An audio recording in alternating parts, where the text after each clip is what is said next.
বন্ধুরা, এটি নিক নামক একজন ব্যক্তির গল্প, যার স্ত্রী হৃদরোগে ভুগছিলেন। নিক তার মেয়ে এবং ছোট ছেলেকে নিয়ে বাড়িতে কাজ করার জন্য একটি এআই রোবট আনতে এসেছে। দোকানে রোবটটি পরীক্ষা করলো। দোকানে ঘোরাঘুরি করার সময় নিকের মেয়ে রোবট দেখতে দেখতে তার থেকে আলাদা হয়ে গেল। নিক তাকে খুঁজতে শুরু করলো। তারপর এআই রোবট অ্যালিস তাকে নিয়ে আসে। এটি ছিল তাদের সবচেয়ে উন্নত এআই রোবট, যা শিশুদের সাথে খুব ভালোভাবে ব্যবহার করত। নিকের মেয়ে আয়লা বলল, আমাদের কি এটা নেওয়া উচিত? আর নিক রাজি হয়ে গেল। পরের দিন অ্যালিস তাদের বাড়িতে এসে নিকের কাছে সমস্ত বিবরণ জিজ্ঞাসা করল। নিক তাকে বাড়িটি দেখিয়ে দিল। আয়লা তাকে স্কুলে নামিয়ে দিতে যায় এবং অ্যালিস ঘরের সমস্ত কাজ শুরু করে। ছবিতে সে নিকের স্ত্রীকে দেখতে পাচ্ছে। নিক যখন ফিরে আসে তখন ঘরটি সম্পূর্ণ পরিষ্কার। আজ অ্যালিস আয়লার প্রিয় খাবার রান্না করেছে, কিন্তু আয়লা বলেছে এটা তার মায়ের খাবারের মতন নয়। তারপর নিকের ছেলে ম্যাক্স কাঁদতে শুরু করে এবং নিক বলে, ও তুমি সবসময় আমাকে কষ্ট দাও। অ্যালিস এই সব শুনছিল। রাতে আয়লা রান্নাঘরে কুকিজ নেওয়ার চেষ্টা করে, কিন্তু তারপর নিক তার চিৎকার শুনতে পায়। আয়লা চেয়ার থেকে পড়ে যায়, কিন্তু অ্যালিস তাকে ধরে ফেলে। ইতিমধ্যে অ্যালিস আহত হয় এবং সে তার ঘরে চলে যায়। অ্যালিস তার ক্ষতস্থানে মলম লাগায়। নিক তার স্ত্রীর পোশাক দেয় এবং কিছুক্ষণের মধ্যেই তার আঘাত সেরে যায়। পরের দিন তারা সবাই নিকের স্ত্রী ম্যাগির সাথে দেখা করতে গেল। কয়েকদিনের মধ্যেই ম্যাগির হৃদযন্ত্র বসানোর কথা ছিল। নিক এবং ম্যাগির কথা বলতে শুরু করলেন যে হৃদযন্ত্র বসানোর পরে তারা কিভাবে একে অপরকে সন্তুষ্ট করবে। দৃশ্যটি নিকের কাছে স্থানান্তরিত হয়। সেখানে মানুষের স্থান দখল করে রয়েছে কৃত্রিম বুদ্ধিমত্তার রোবট। নিক তার বসকে বলে যে এটা করতে পারবে না, কিন্তু বস বলে যে টাকা বাঁচানোর জন্য তাকে এটা করতে হবে। নিক বাড়িতে ফিরে আয়লার সাথে ব্যস্ত হয়ে পড়ে। অ্যালিস তাকে জিজ্ঞেস করে ঠিকমতো না খাওয়ার কারণে কি হয়েছিল। নিক তার কাজ অ্যালিসের সাথে ভাগ করে নিলেন। অন্যদিকে নিক একটি সিনেমা দেখছিলেন, কিন্তু অ্যালিস সিনেমাটি না দেখেও সবকিছু জেনে গিয়েছিলেন। নিক বলে, তোমার স্মৃতির থেকে সিনেমার সমস্ত তথ্য মুছে ফেলো এবং আমার সাথে দেখো। অ্যালিস বলে যে এর জন্য তাকে একটি পুনরায় চালু করতে হবে। নিক অ্যালিসকে আবার শুরু করলেন এবং দুজনেই একসাথে সিনেমাটি দেখলেন। অ্যালিস সিনেমার আবেগ বুঝতে পেরেছিলেন, কিন্তু তারপর নিক ম্যাগির কাছ থেকে একটি ফোন পান। পরদিন হাসপাতালে ম্যাগির সার্জারি করতে হয়েছিল, কিন্তু ঝড়ের কারণে হার্ট সার্জারি করা যায়নি। ম্যাগি নিককে বলে যে ওর বাচ্চাদের বাড়িতে নিয়ে যাওয়া উচিত। আমি কিছুক্ষণ একা থাকতে চাই। নিক বাড়ি যায় এবং রাগে মদ পান করতে বসে। ঠিক তখনই অ্যালিস সেখানে আসে। নিক রেগে গেলে যে তার স্ত্রী কিভাবে সামান্য প্রবল বাতাসের কারণে মারা যেতে পারে, কিন্তু অ্যালিস তাকে রাগ করা থেকে বিরত থাকতে বলে। তারপর নিক দেখতে পায় অ্যালিসের স্নায়ু কাজ করছে। তার একটি স্পন্দিত যান্ত্রিক হৃদয়ও রয়েছে। অ্যালিস বলে যে আমার হৃদয় তোমার মতন কিছু অনুভব করতে পারে না। এখানে অ্যালিস নিককে স্পর্শ করতে শুরু করে এবং বলে যে তোমার রক্তচাপ দেখে আমি বলতে পারি যে তুমি ভালো বোধ করছো। নিক বলল যে এতে তোমার মানসিক চাপ কমবে, কিন্তু নিক অস্বীকৃতি জানালো এবং চলে গেল। কিন্তু এই চিন্তা তার মন থেকে সরল না। পরদিন সে তার কাজে গেল, যেখানে এখন সমস্ত কাজ করছে রোবটের দ্বারা। নিক ম্যাগির কাছে গেল। সে মরতে প্রস্তুত ছিল। তার মনে আর কোনো আশা অবশিষ্ট ছিল না। নিক যখন বাড়ি ফিরে গেল, সে দেখতে পেল যে তাদের পরিবারের ছবিতে ম্যাগির ছবি নেই। সে অ্যালেসকে এ সম্পর্কে জিজ্ঞেস করলো। অ্যালেস বলল যে ছবিগুলো দেখার পর তোমার মেয়ের মন খারাপ হয়েছে, তাই আমি সেগুলো সরিয়ে ফেলেছি। নিক বলল ছবিগুলো ফিরিয়ে আনতে। সে তার বন্ধুদের কাছে গেল। এমন কিছু লোক ছিল যারা আগে নিকের সাথে কাজ করত এবং এখন তারা খুব রেগে আছে, কারণ তারা অন্য কোথাও কাজ পাচ্ছে না। রাগে তার এক সহকর্মী মন্টি তাকে তার পুরনো কর্মক্ষেত্রে নিয়ে যায় এবং নিককে কোডটি বলতে বলে। নিক কিছু বলল না। মন্টি নিকের মেয়ের জন্মের বছরটি মনে রেখে আদালত কক্ষে ভরে দেয়।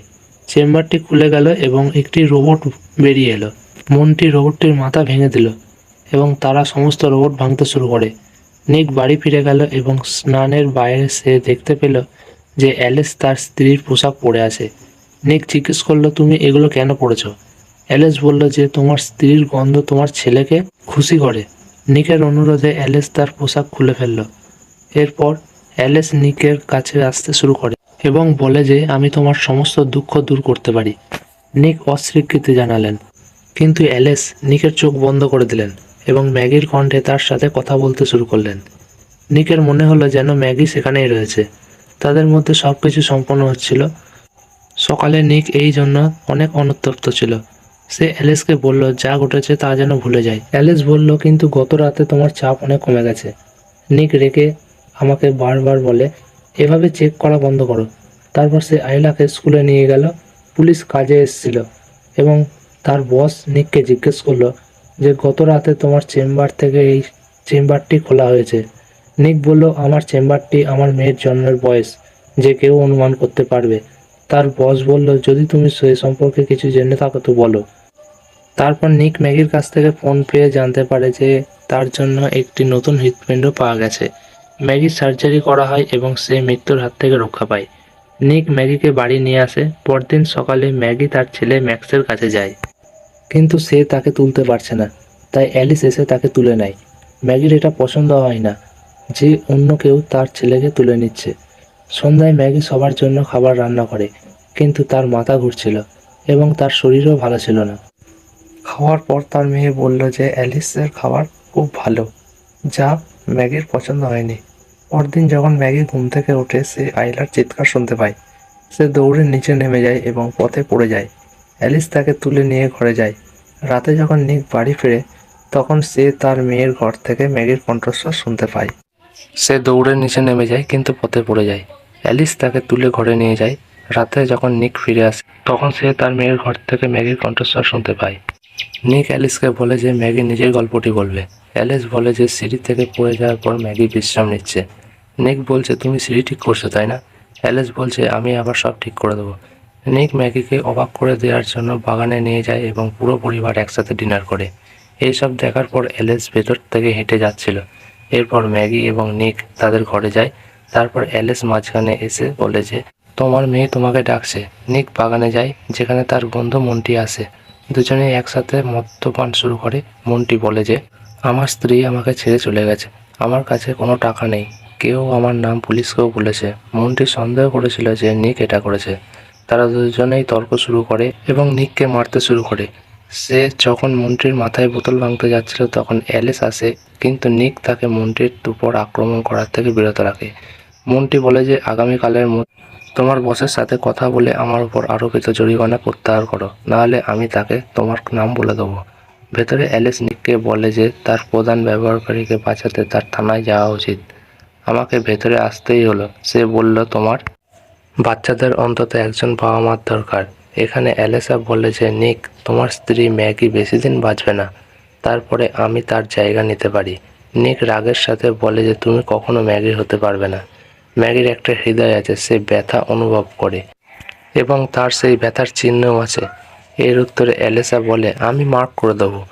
নিক ঘুমোতে যায়। অন্যদিকে মন্টি তার স্ত্রীকে একটি ভয়েস নোট পাঠাচ্ছিল যে দয়া করে আমার কাছে ফিরে এসো। তখন অ্যালেসা সেখানে এসে মন্টিকে বলে যে তুমি আর নিককে ঝামেলা করো না, সে ইতিমধ্যেই চাপে আছে। মন্টি অ্যালেসের কথা শোনে না, তাকে টার্গেট করে, কিন্তু অ্যালেস মন্টির চেয়ে বেশি শক্তিশালী। সে প্রথমে মন্টির রোবটকে হত্যা করে এবং মন্টিকেও হত্যা করে। পরদিন নিক তার বসের কাছে যায়। নিক বসকে মন্টির জরিমানা প্রত্যাহার করে বলে, কিন্তু তার বস তাকে বলে যে সে মন্টি মারা গেছে। নিক বিশ্বাস করে না। এদিকে বাড়িতে অ্যালিস ম্যাগির সাহায্য করছে এবং বলছে আমি তোমাকে ছেড়ে যেতে পারবো না, কারণ তোমার ওষুধের কারণে তুমি অজ্ঞান হয়ে যেতে পারো এবং এখানে তবে তুমি মারাও যেতে পারো। অ্যালিস বলে যে নিক ইতিমধ্যে অনেক চাপের মধ্যে আছে এবং এইসব তাকে আরও বেশি কষ্ট দেবে, বিশেষ করে যখন আপনি তাকে পুরোপুরি সন্তুষ্ট করতে পারবেন না। ম্যাগি জিজ্ঞেস করে তুমি কিভাবে জানবে যে সে সন্তুষ্ট কিনা? অ্যালিস বলে যে নিক যখন সন্তুষ্ট হয় তখন তার রক্তচাপ এবং মানসিক চাপ কমে যায়। ম্যাগি বুঝতে পারে যে নিক এবং অ্যালেক্সের মধ্যে সব কিছুই শেষ। রাগে সে অ্যালেক্সের গ্যারেজে পাঠায় এবং নিক প্রশ্ন করে নিক বোঝানোর চেষ্টা করে যে সে একটা যন্ত্র, কিন্তু তাদের ছেলে ম্যাক্সের ওপর তলায় কাঁদছিল। অ্যালেক্স ম্যাক্সের কান্না শুনতে পায় এবং তাকে বাথটবে ফেলে দেয়। আইলা এইসব দেখে নিককে জানায়। নিক বাথরুমের দরজা খোলার চেষ্টা করে, কিন্তু অ্যালেসা দরজা ধরে আছে। ম্যাগি জানলা দিয়ে ভেতরে আসে, কিন্তু অ্যালেসা তাকেও ধরে ফেলে। নিক অ্যালেসার বৈদ্যুতিক শক দেয় এবং তাকে চুপ করিয়ে দেয়। তাকে হাসপাতালে নিয়ে যাওয়া হয়, যেখানে ম্যাগি বলে যে সে বাচ্চাদের সাথে একা যাবে।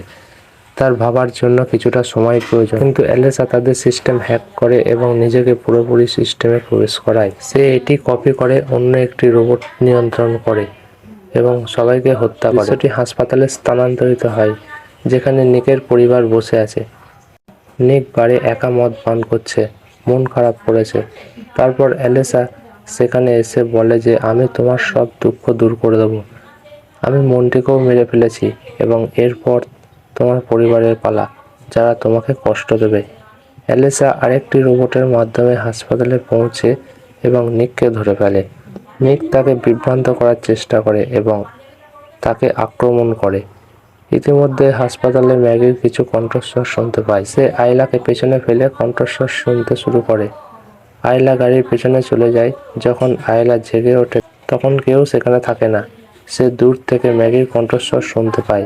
অ্যালেস সেখানকার সব রোবট বন্ধ করে দিয়েছে, কিন্তু এরপর ম্যাগি আইলাকে ধরে ফেলে। অ্যালেস তাদের খুঁজছিল এবং একজন নার্সকেও ধরে ফেলে। সুযোগ পেয়ে ম্যাগি এবং আয়লা চলে যায় এবং ম্যাক্সকে তুলে নেয়, কিন্তু অ্যালেস পেছন থেকে তাদের আক্রমণ করে। ম্যাগি নিককে গাড়ি থেকে বের করে আনে, কিন্তু নিক অজ্ঞান হয়ে পড়েছিল। অ্যালেস আবার জেগে ওঠে এবং ম্যাগিকে আক্রমণ করতে উদ্যত হয়, কিন্তু নিক আসে এবং আবার নিক এবং ম্যাগি এবং অন্যরা মিলে অ্যালেসকে পুরোপুরি বন্ধ করে দিল। পুরো পরিবার রক্ষা পায় এবং নিক হাসপাতালে চিকিৎসাধীন থাকে। অন্যদিকে রোবট কোম্পানির মালিক মেরামতের কেন্দ্রে পৌঁছান। যখনই তারা আবার কম্পিউটার চালু করে, অ্যালেস আবার সক্রিয় হয়ে ওঠে। সে নিজেকে বাকি রোবটগুলোর মতোই অনুকরণ করে এবং গল্পটি এখানেই শেষ হয়। এর ব্যাখ্যাটা তোমাদের কেমন লেগেছে কমেন্ট করে আপনারা জানান এবং ভিডিওটি লাইক করতে এবং চ্যানেলটি সাবস্ক্রাইব করতে ভুলবেন না।